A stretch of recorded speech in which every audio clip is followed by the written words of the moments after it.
안녕하세요. 황금빛 동행입니다. 오늘은 우리 인생에서 피할 수 없는 감정, 화에 대해 이야기를 나누려고 합니다. 여러분은 인생의 산전수전을 다 겪어 오셨습니다. 기쁨도 많았지만 억울하고 화나는 일도 참 많으셨지요. 살다 보면 내 맘대로 안 되는 일도 많고 억울한 일을 당할 때도 있잖아요? 때로는 주변 사람들 때문에 화가 나기도 하고 내가 했던 선택이나 실수 때문에 스스로를 탓하며 속이 끓었던 적도 있으셨을 거예요. 사실 화라는 건 우리 삶에서 자연스럽고도 중요한 감정이에요. 화는 우리가 부당한 일을 당하거나 어떤 위협을 느꼈을 때 나타나는 감정이잖아요.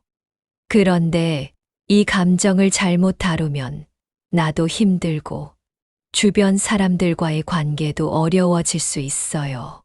더 큰 문제는 화를 계속 품고 있으면 건강까지 해칠 수 있다는 거예요.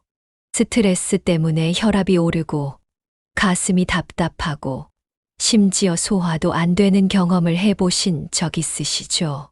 제가 얼마 전에 만났던 김순자 여사님 73세의 이야기를 들려드릴게요. 여사님은 평생을 가족을 위해 살아오셨는데 최근 들어 자녀들이 찾아오는 횟수가 줄어들면서 많이 서운해 하셨답니다.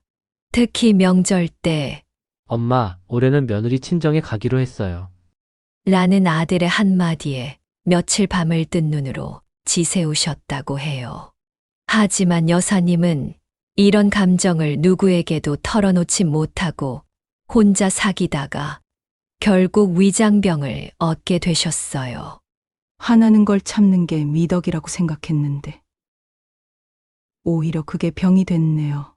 라는 여사님의 말씀이 아직도 귓가에 맴돕니다. 그래서 오늘은 우리가 꼭 배워야 하는 화를 다스리는 지혜에 대해 함께 이야기를 나누려고 합니다. 우리도 이제는 달라져야 할 때가 왔어요. 화를 다스리는 방법을 배우면 우리의 마음도 더 편안해지고 건강도 지킬 수 있답니다. 화를 다스리는 방법 5가지에 대해 말씀드리겠습니다. 우리가 꼭 배워야 하는 화를 다스리는 첫 번째 방법은 바로 화를 인정하는 것입니다. 우리 인생을 돌아보면 참 많은 일들이 있었죠. 젊었을 때는 직장에서 상사의 부당한 대우를 받았을 때도 있었고, 자녀들 키우면서 속상했던 순간들도 있었습니다. 이제 나이가 들어서는 우리 건강이 예전 같지 않다는 것에 화가 나기도 하고, 때로는 자식들이 우리 마음을 몰라준다고 느낄 때면 서운함이 북받쳐 오르기도 하지요.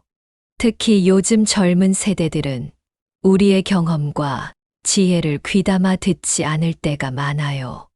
옛날에는 말이야 라고 이야기를 시작하면 지루해하거나 심지어는 꼰대라는 말까지 듣게 되는 현실이 우리를 더욱 답답하게 만듭니다. 우리가 젊었을 때는 어르신들의 말씀을 잘 듣고 배우려 했는데 말이죠. 퇴직 후에는 더욱 그렇죠. 평생 일하면서 쌓은 경험이 있는데 이제는 그것을 나눌 곳도 없고 들어줄 사람도 없어 보입니다. 길거리에서 젊은이들이 어르신을 무시하는 듯한 태도를 보일 때면 가슴 한켠이 아려옵니다. 우리 시대에는 상상도 할 수 없었던 일들이죠. 하지만 여러분, 이런 감정들을 부정하거나 숨길 필요는 없습니다. 화가 난다는 건 그만큼 우리가 살아있다는 증거이고 무언가에 대해 관심이 있다는 뜻이기도 해요. 젊은 시절 직장에서 받은 스트레스, 자녀 교육에 대한 걱정, 건강 악화에 대한 불안, 이 모든 것들이 우리를 화나게 만드는 건 당연한 일입니다. 예전에는 참는 게 미덕이라고 배웠지만 이제는 달라져야 해요. 화가 날 때 나는 지금 화가 났어 라고 스스로 인정하는 것부터 시작하세요. 감정을 인정하면 오히려 마음이 가벼워질 수 있답니다. 예를 들어 며느리가 명절 음식을 하면서 우리 집안의 전통 방식을 따르지 않을 때 화가 날 수 있어요. 이때 내가 지금 화가 났구나. 왜 화가 났을까? 하고 생각해 보면 좋습니다. 특히 우리 세대는 감정을 표현하는 것을 배우지 못했어요. 어른이 됐으면 참아야지. 남들 눈치 봐야지 하면서 말이죠. 어릴 때부터 부모님께 받은 교육이 그랬고, 사회생활을 하면서도 늘 참고 견디는 게 미덕이라고 배웠습니다. 직장에서 불합리한 일을 당해도 위계 질서 때문에 말 한마디 못하고 속으로만 사겼던 기억이 다들 있으시죠? 이제는 우리도 변해야 할 때입니다. 화가 나는 건 잘못된 게 아니에요. 그저 우리의 한 부분일 뿐이죠. 화를 인정하는 것이 오히려 건강한 모습일 수 있습니다. 나 지금 화가 났어. 그리고 그건 자연스러운 거야 라고 스스로에게 말해보세요. 이렇게 화를 인정하고 나면 놀랍게도 그 화가 조금씩 수그러들기 시작합니다. 마치 끓어오르는 물에 찬물을 한 컵 부은 것처럼요. 감정을 부정하거나 숨기려고 하면 할수록 그 감정은 더 커지기만 합니다. 하지만 있는 그대로 인정하고 받아들이면 그제서야 비로소 그 감정을 다룰 수 있는 첫걸음을 내딛게 되는 거죠. 우리가 꼭 배워야 하는 화를 다스리는 두 번째 방법은 바로 시간 두고 반응하기입니다. 화가 날 때 우리는 보통 즉각적으로 반응하게 되죠. 이럴 수가, 말도 안 돼 하면서 말이에요. 하지만 이런 즉각적인 반응이 우리를 더 힘들게 만드는 경우가 많습니다. 제가 얼마 전 만난 박영희 여사님 68세는 이런 말씀을 하셨어요. 며느리가 명절 음식을 하면서 내 의견을 무시할 때마다 바로 화를 냈어요. 그러다 보니 며느리는 더 멀어지고 아들과도 사이가 나빠졌죠. 제가 아는 한 어르신께서 이런 말씀을 하셨어요. 화를 참으라는 말은 참기 힘든 거야. 대신 시간을 벌라고 하더라고. 이 말이 참 맞는 것 같아요. 참는다고 생각하면 더 답답하고 억울한 마음이 커질 수 있어요. 하지만 잠깐 기다려보자 하고 시간을 벌면 그 사이에 내 마음이 조금씩 안정되기 시작해요. 특히 가족들과 함께 살다 보면 크고 작은 일들로 자주 화가 나곤 합니다. 손주가 장난감을 정리하지 않고 어질러 놓았을 때, 자녀들이 퇴근 후 피곤하다며 집안일을 도와주지 않을 때, 배우자가 내 말을 귀담아 듣지 않을 때, 이럴 때마다 즉시 반응하면 관계가 나빠질 수 있어요. 그래서 우리에게 필요한 건 잠깐의 여유입니다. 화가 날 때 깊은 숨을 3번 들이마시고 내쉬어 보세요. 또는 물 한 잔을 천천히 마시면서 마음을 가라앉혀. 이런 작은 행동들이 우리의 감정을 조절하는데 큰 도움이 됩니다. 시간을 두면 2가지 좋은 점이 있어요. 첫째, 우리 마음이 진정될 시간을 벌 수 있고, 둘째, 상대방의 입장을 생각해 볼 여유가 생깁니다. 며느리가 명절 음식을 다르게 하는 것도 어쩌면 새로운 방식을 시도해보고 싶었던 것일 수 있죠. 자녀들이 자주 찾아오지 못하는 것도 바쁜 직장 생활 때문일 수 있고요. 또 하나 중요한 점은 시간을 두면 우리의 건강도 지킬 수 있다는 거예요. 화가 났을 때 바로 반응하면 혈압이 급격히 올라가고 심장이 빨리 뛰게 됩니다. 하지만 잠시 멈추고 심호흡을 하면 우리 몸의 긴장도 풀리고 스트레스, 호르몬도 줄어든답니다. 화가 날 때마다 잠깐 천천히 생각해보자라고 스스로에게 말해보세요. 이렇게 작은 습관이 우리의 건강과 관계를 지켜줄 수 있답니다. 우리가 꼭 배워야 하는 화를 다스리는 세 번째 방법은 바로 내 감정을 말이나 글로 표현하기입니다. 우리 세대는 감정을 표현하는 것을 잘 배우지 못했죠. 참을 잇는 자를 3번 쓰면 불통이 된다는 말씀처럼 화나는 일이 있어도 꾹꾹 참고 살아왔습니다. 화는 표현하지 않으면 쌓이게 되고 쌓이면 나중에 더 큰 문제로 터질 수 있어요. 그래서 내 감정을 솔직하게 털어놓는 연습이 필요해요. 가까운 사람에게 내가 이런 일이 있었는데 너무 속상하고 화가 나라고 이야기해 보세요. 친구든 가족이든 내 이야기를 들어주는 사람에게 내 감정을 털어놓으면 마음이 한결 가벼워질 거예요. 혹시 주변에 이런 이야기를 나눌 사람이 없다면 조용히 일기를 써보는 것도 좋은 방법이에요. 종이에 내 속마음을 하나씩 적다 보면 내 안에 쌓인 화가 조금씩 흘러나가는 느낌이 들 거예요. 글로 내 마음을 정리하다 보면 내가 왜 이렇게 화가 났는지도 더 잘 이해할 수 있어요. 제가 만난 이정숙 여사님 71세는 이런 말씀을 하셨어요. 평생 속으로만 사귀다 보니 이제는 위장이 다 망가졌어요. 그런데 요즘은 일기를 쓰기 시작했더니 신기하게도 마음이 한결 가벼워졌어요. 화나는 일이 있으면 일기장에 솔직하게 써요. 나는 지금 너무 화가 난다. 내 마음을 알아주지 않아서 서운하다 이렇게요. 어떤 분은 일기를 쓸 때조차 화가 풀리지 않는다고 말씀하시더라고요. 그럴 땐 이렇게 해보세요. 일기를 쓴 후에 종이를 찢어버리거나 구겨서 쓰레기통에 버려보세요. 그러면 내 화가 함께 날아가는 듯한 해방감을 느낄 수 있을 거예요. 때로는 화나는 상대방에게 직접 이야기를 해야 할 때도 있습니다. 이럴 때는 나는 할 때 화가 나요. 처럼 나 위주로 말하는 게 좋아요. 당신이 그렇게 해서 화가 났어 라고 하면 상대방은 더 방어적이 될 수 있거든요. 예를 들어 며느리에게 너는 왜 이렇게 음식을 하는 거니? 라고 하는 대신 나는 우리 집 전통 방식대로 하고 싶은데 내 생각은 어떠니?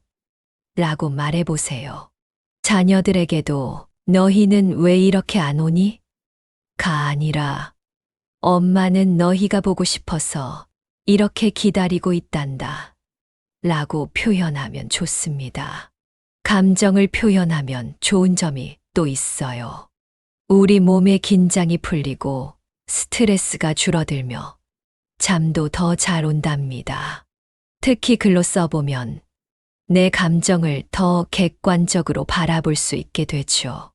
처음에는 어색하고 부끄러울 수 있지만 조금씩 연습하다 보면 자연스러워질 거예요.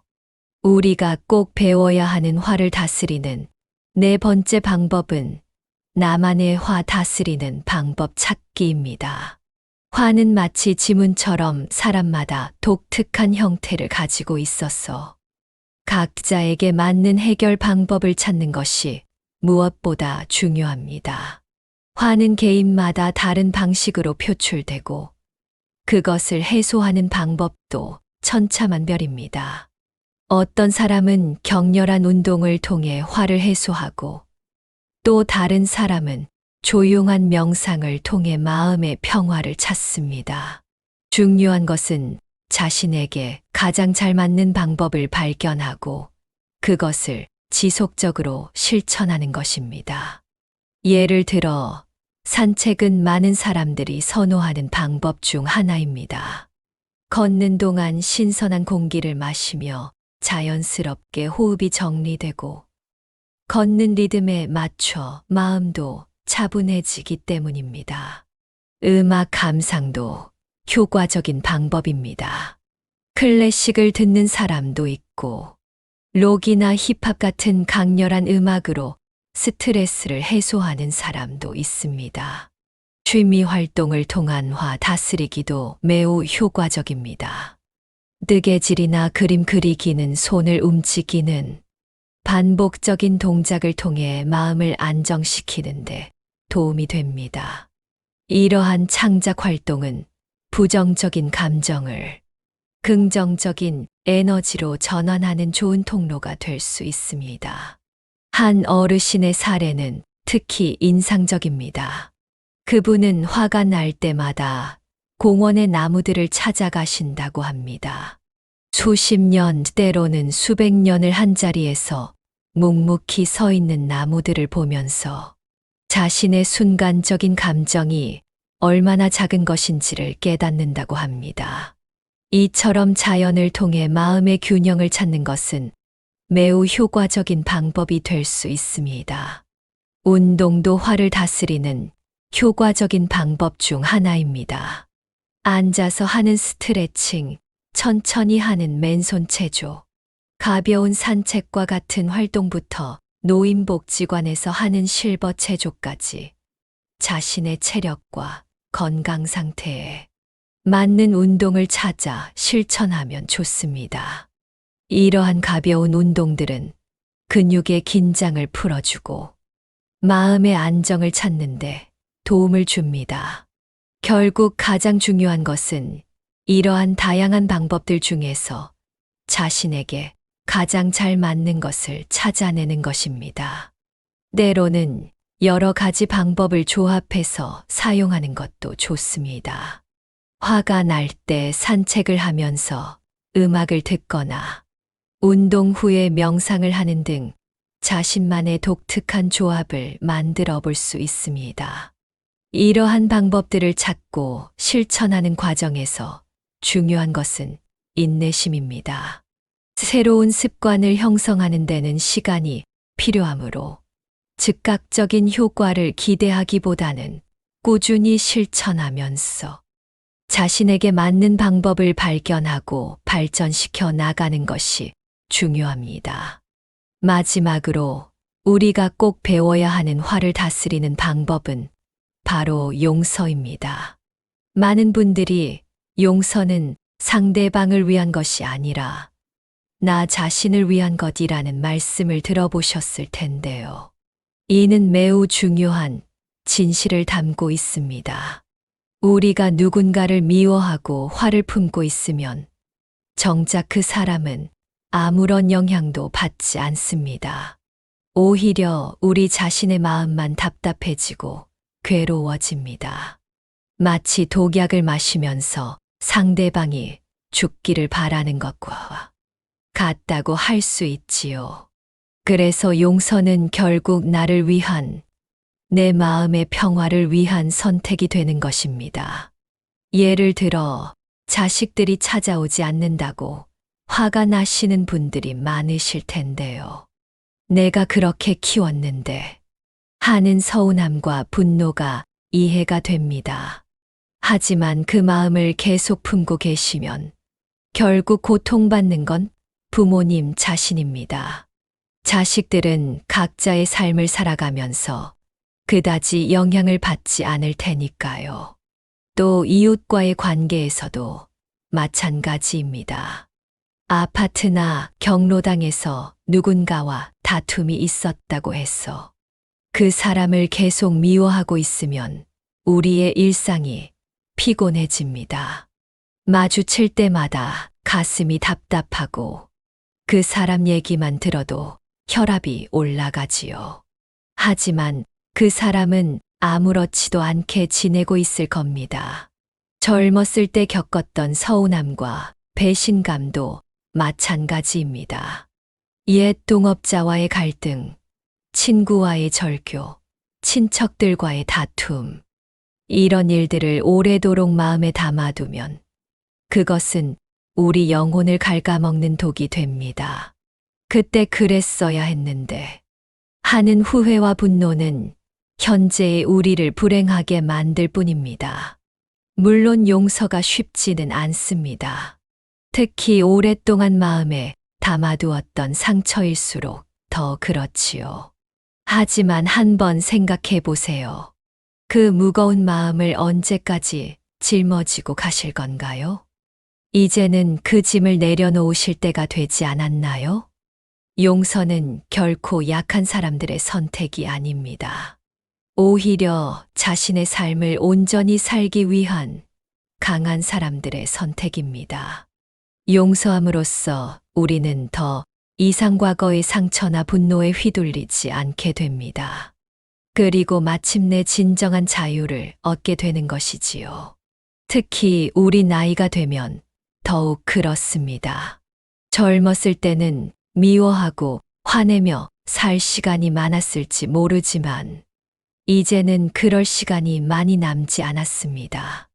남은 시간을 행복하게 보내기 위해서라도 이제는 용서하는 법을 배워야 합니다. 용서는 하루아침에 이루어지지 않습니다. 조금씩 천천히 마음을 열어가면 됩니다. 처음에는 이제 그만 미워하기로 했어 라고 자신과 약속하는 것부터 시작하세요. 그러면 차츰 마음이 가벼워지고 어느새 진정한 평화가 찾아오는 것을 경험하실 수 있을 것입니다.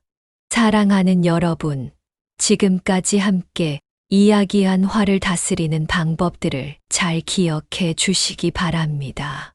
우리는 오랜 세월을 살아오면서 많은 것을 견디고 참아왔습니다. 젊은 시절의 고생과 시련, 중년의 책임감과 부담, 그리고 지금의 외로움과 서운함까지. 이 모든 것들이 우리의 마음 한켠에 자리 잡고 있지요.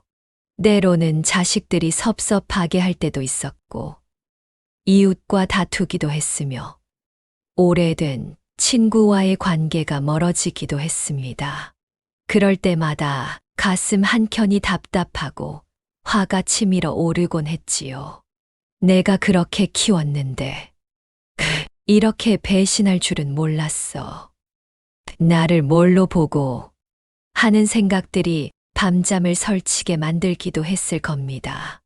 하지만 이제는 달라져야 할 때입니다. 그동안 참 많이 힘드셨지요? 이제는 우리 자신을 위해 그 무거운 마음의 짐을 조금씩 내려놓으셨으면 좋겠습니다. 매일 아침 산책을 하면서 맑은 공기를 마시고 좋아하는 음악을 들으며 마음을 달래보세요. 복지관에서 하는 체조 교실에 참여해서 몸을 움직이거나 뜨개질이나 그림 그리기 같은 취미 활동을 하면서 마음의 평화를 찾아보시는 것도 좋습니다. 공원의 나무들을 보면서 생각해 보세요.